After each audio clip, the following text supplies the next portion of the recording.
परिचय। अरे नीता, क्या तुमने कभी जन्मदिन के उपहार को लपेटा है? हाँ, कई बार। इसका अर्थ है कि तुमने बहुफलक के पृष्ठीय क्षेत्रफल को कागज से ढका है। और क्या तुमने स्वयं कभी गिलास से दूध उड़ेला है? हाँ। इसका अर्थ है कि तुमने गिलास के आयतन को द्रव से भरा है। तुम जो कह रही हो वो मैं समझ नहीं पा रही हूं। ये पृष्ठीय क्षेत्रफल और आयतन क्या होते हैं? पृष्ठीय क्षेत्रफल ठीक वही होता है जैसा कि सुनने में लग रहा है, किसी त्रिआयामी वस्तु के सभी बाह्य पृष्ठों का क्षेत्रफल। और आयतन किसी त्रिआयामी वस्तु के भीतर के स्थान को कहते हैं। आओ, इस विषय में मैं तुम्हें विस्तार से बताती हूं।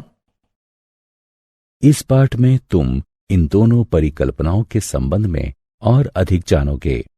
साथ ही ये भी जानोगे कि ठोसों के संयोजन के पृष्ठीय क्षेत्रफल और आयतन की गणना कैसे करते हैं।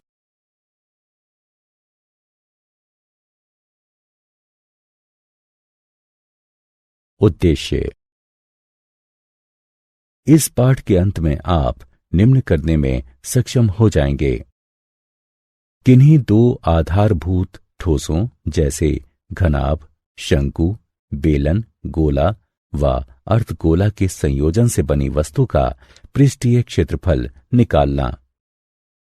किन्हीं दो आधारभूत ठोसों के संयोजन से बनी वस्तु का आयतन निकालना। किसी समवृत्ताकार शंकु के छिन्नक को परिभाषित करना। किसी शंकु के छिन्नक का आयतन ज्ञात करना। किसी शंकु के छिन्नक का वक्र पृष्ठीय क्षेत्रफल ज्ञात करना। किसी शंकु के छिन्नक का कुल पृष्ठीय क्षेत्रफल ज्ञात करना।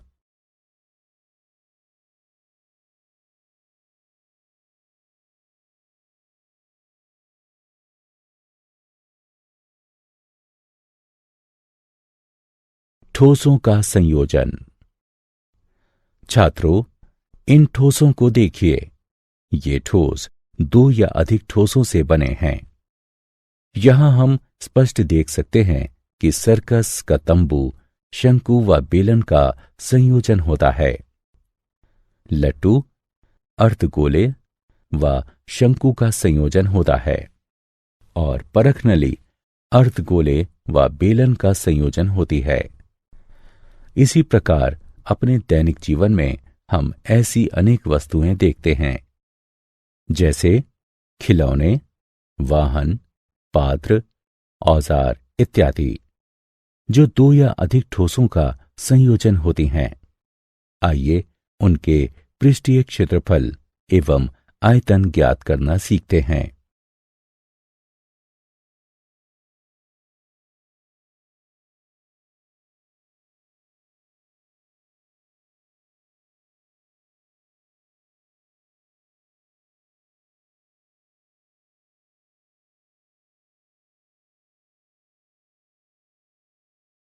ठोसों के संयोजन का पृष्ठीय क्षेत्रफल।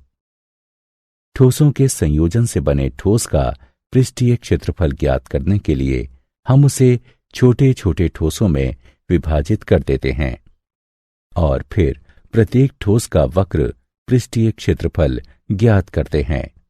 फिर उन सब वक्र पृष्ठीय क्षेत्रफलों को जोड़कर संपूर्ण ठोस का पृष्ठीय क्षेत्रफल ज्ञात कर लेते हैं। उदाहरणार्थ, इस खिलौने को देखो। यह खिलौना एक शंकु और एक अर्धगोले का संयोजन है।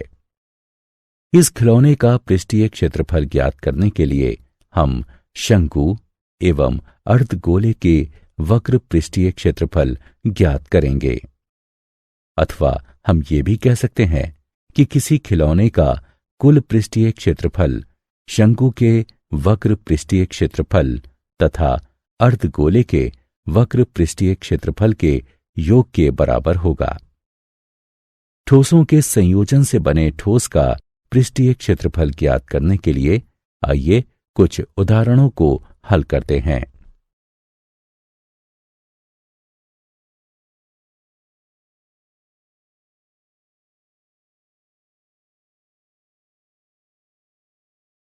उदाहरण, एक ठोस खिलौना एक समवृत्ताकार शंकु द्वारा आच्छादित अर्धगोले के रूप में है। यदि शंकु की ऊंचाई 4 सेंटीमीटर एवं आधार का व्यास 6 सेंटीमीटर है तो खिलौने का पृष्ठीय क्षेत्रफल ज्ञात कीजिए। आइए इसे हल करते हैं। हमें शंकु की ऊंचाई दी गई है जो कि 4 सेंटीमीटर है और आधार का व्यास 6 सेंटीमीटर है। चूंकि आधार का व्यास 6 सेंटीमीटर है अतः शंकु की त्रिज्या r आधार के व्यास की आधी अर्थात 3 सेंटीमीटर होगी। अर्धगोले की त्रिज्या भी 3 सेंटीमीटर है। अब खिलौने का पृष्ठीय क्षेत्रफल ज्ञात करने के लिए हमें शंकु का वक्र पृष्ठीय क्षेत्रफल तथा अर्धगोले का वक्र पृष्ठीय क्षेत्रफल ज्ञात करना होगा। शंकु का वक्र पृष्ठीय क्षेत्रफल पाई आर एल होता है। अतः अब हमें एल त्रियक ऊंचाई का मान ज्ञात करना है। हम जानते हैं कि त्रियक ऊंचाई एल बराबर वर्गमूल एच वर्ग जमा आर वर्ग के होता है। अतः इसकी गणना करने पर हमें 5 सेंटीमीटर प्राप्त होगा। अब पाई आर एवं एल का मान रखने पर हमें 3.14 गुणा 3 गुणा 5 प्राप्त होता है जो कि 47.1 वर्ग सेंटीमीटर के बराबर है। आइए अब अर्धगोले का वक्र पृष्ठीय क्षेत्रफल ज्ञात करते हैं जो कि 2 पाई आर का वर्ग। अतः हमें प्राप्त होता है 2 गुणा 3.14 गुणा 3 गुणा 3 बराबर 56.52 वर्ग सेंटीमीटर। अतः खिलौने का कुल पृष्ठीय क्षेत्रफल बराबर शंकु का वक्र पृष्ठीय क्षेत्रफल जमा अर्धगोले का वक्र पृष्ठीय क्षेत्रफल बराबर 47.1 जमा 56.52 बराबर 103.62 वर्ग सेंटीमीटर।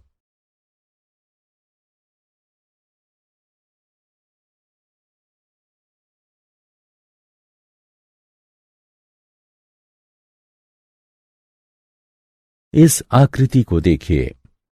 ये सजावट के लिए प्रयोग होने वाला ब्लॉक 2 ठोसों से निर्मित है, एक घन एवं एक अर्धगोला।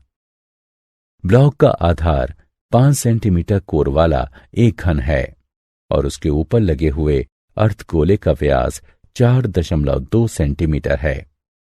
ब्लॉक का संपूर्ण पृष्ठीय क्षेत्रफल ज्ञात कीजिए। हल। घन का संपूर्ण पृष्ठीय क्षेत्रफल बराबर 6 गुणा भुजा का वर्ग बराबर 6 गुणा 5 गुणा 5 वर्ग सेंटीमीटर बराबर 150 वर्ग सेंटीमीटर। हम देख सकते हैं कि पृष्ठीय क्षेत्रफल में घन का वह भाग सम्मिलित नहीं किया गया है जिस पर अर्धगोला अध्यारोपित है।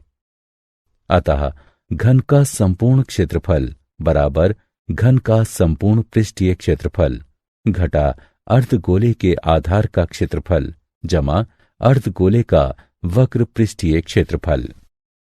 सभी के मानों को रखकर और उनकी गणना करने पर हमें 163.86 वर्ग सेंटीमीटर प्राप्त होता है।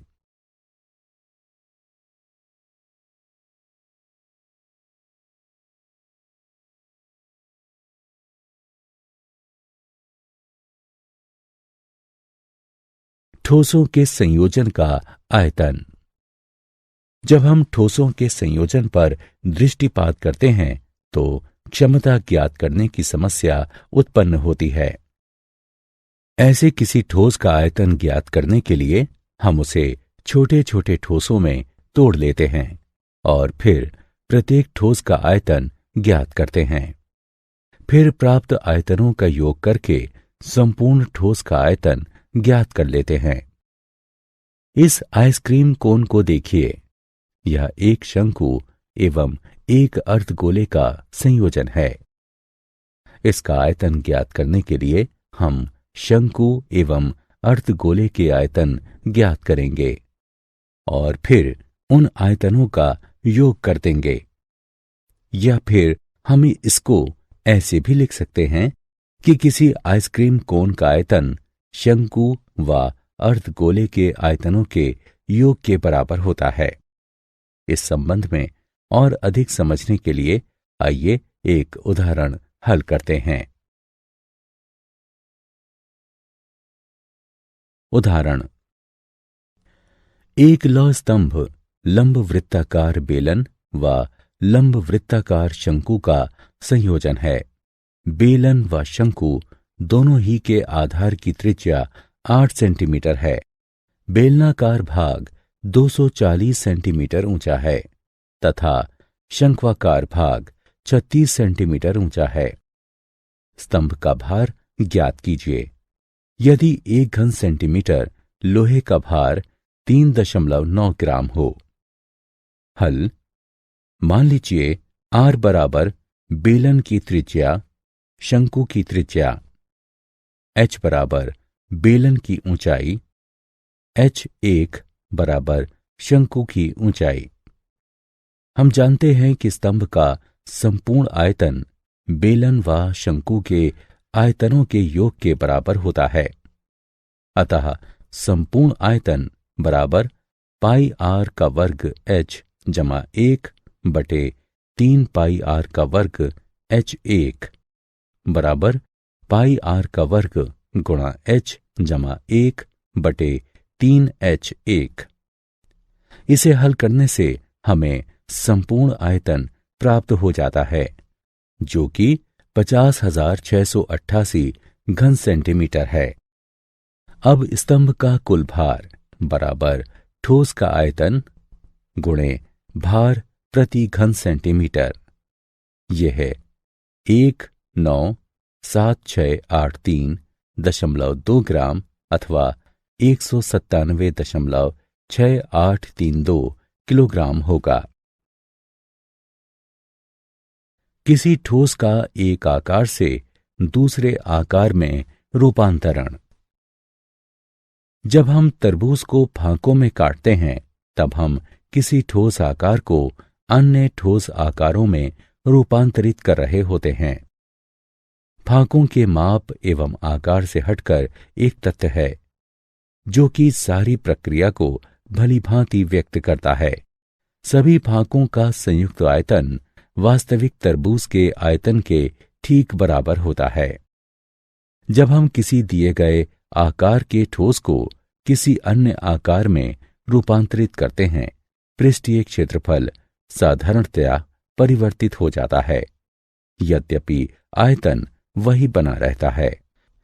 इसी प्रकार ब्रेड को फांकों में काटे जाने के मामले में हम किसी ठोस आकार को किसी अन्य ठोस आकार में रूपांतरित करते हैं। सभी फांकों का कुल आयतन वास्तविक वस्तु के आयतन के ठीक बराबर होता है।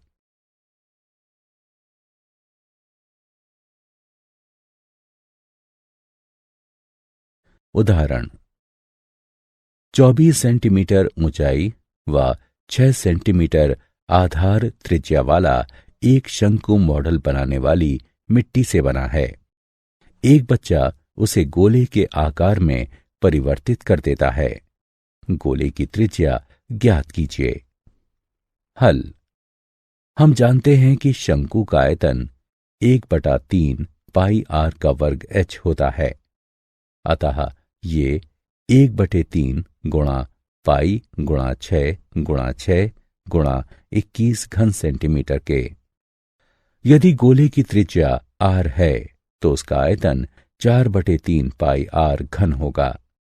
क्योंकि शंकु एवं गोले दोनों ही प्रकार के आकारों में मिट्टी का आयतन समान रहता है, हमारे पास 4/3 गुणे पाई गुणा आर का घन बराबर 1/3 गुणे पाई गुणे 6 गुणे 6 गुणे 24 है, जो कि आर का घन बराबर 3 गुणे 3 गुणे 24 बराबर 3 का घन गुणे 2 का घन है। अतः r बराबर 3 गुणा 2 बराबर 6। अतः गोले की त्रिज्या 6 सेंटीमीटर होगी।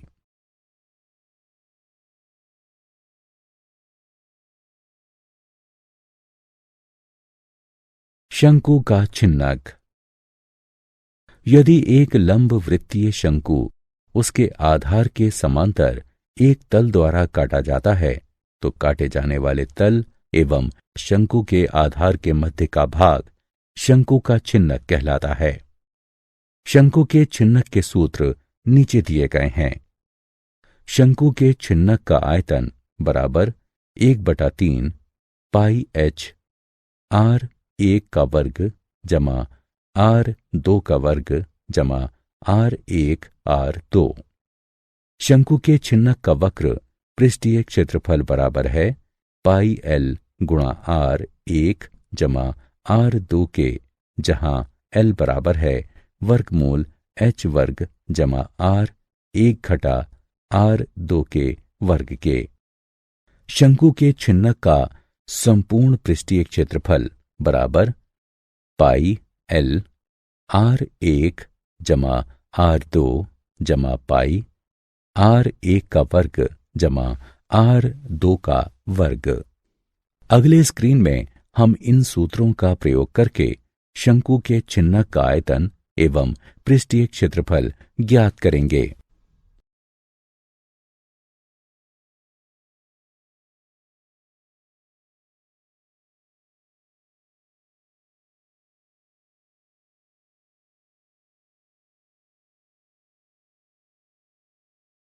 उदाहरण, सामान ले जाने वाली एक बाल्टी लंब वृत्तीय शंकु के छिन्नक के आकार की है, जैसा कि चित्र में दिखाया गया है।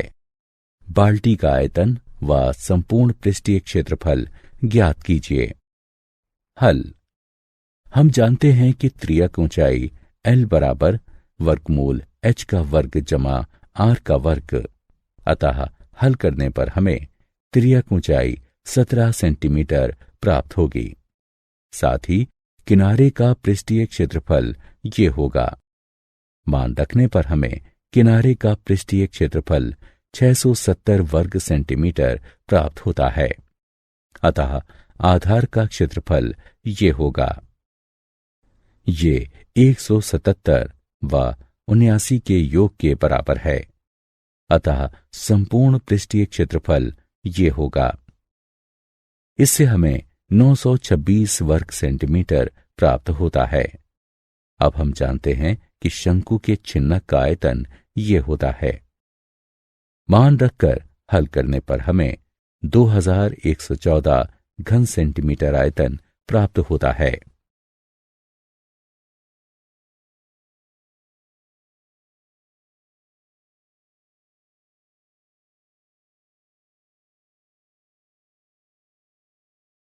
क्या आप जानते हैं फ्रस्टम एक लैटिन शब्द है जिसका अर्थ है काटा हुआ टुकड़ा और इसका बहुवचन फ्रस्टा है।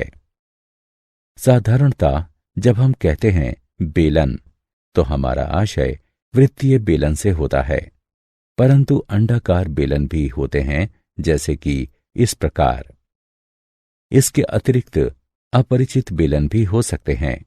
यदि अनुप्रस्थ काट वक्रीय है और एक सिरे से दूसरे सिरे तक एक समान है, तब भी वह एक बेलन होगा। सभी आकारों में आयतन के लिए गोले का पृष्ठीय क्षेत्रफल सबसे कम होता है, या दूसरी तरह से कहें तो इसका स्थिर पृष्ठीय क्षेत्रफल के लिए आयतन सर्वाधिक हो सकता है।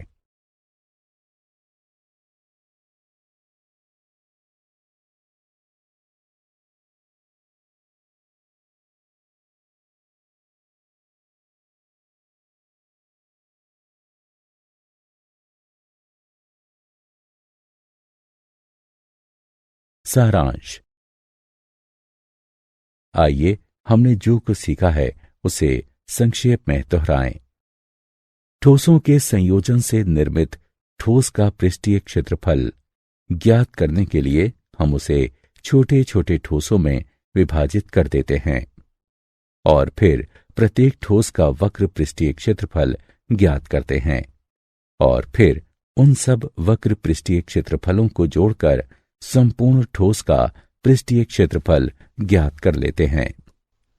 ठोसों के संयोजन से निर्मित ठोस का आयतन ज्ञात करने के लिए हम उसे छोटे छोटे ठोसों में तोड़ लेते हैं और फिर प्रत्येक ठोस का आयतन ज्ञात करते हैं। फिर प्राप्त आयतनों का योग करके संपूर्ण ठोस का आयतन ज्ञात कर लेते हैं। एक दिया गया लंब वृत्तीय शंकु यदि आधार के समांतर एक तल द्वारा काटा जाता है तो काटे जाने वाले तल एवं शंकु के आधार के मध्य का भाग शंकु का छिन्नक कहलाता है।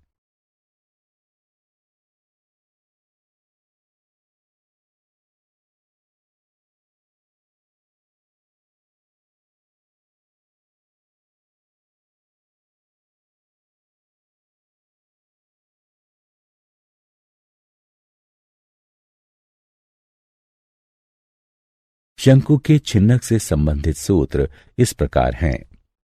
शंकु के छिन्नक का आयतन ये है। शंकु के छिन्नक का वक्र पृष्ठीय क्षेत्रफल ये है। शंकु के छिन्नक का संपूर्ण पृष्ठीय क्षेत्रफल ये है। जहां h बराबर छिन्नक की लंबवत ऊंचाई, l बराबर छिन्नक की त्रियक ऊंचाई तथा r1 व r2 छिन्नक के दोनों आधारों यानी सिरों की त्रिज्याएं हैं।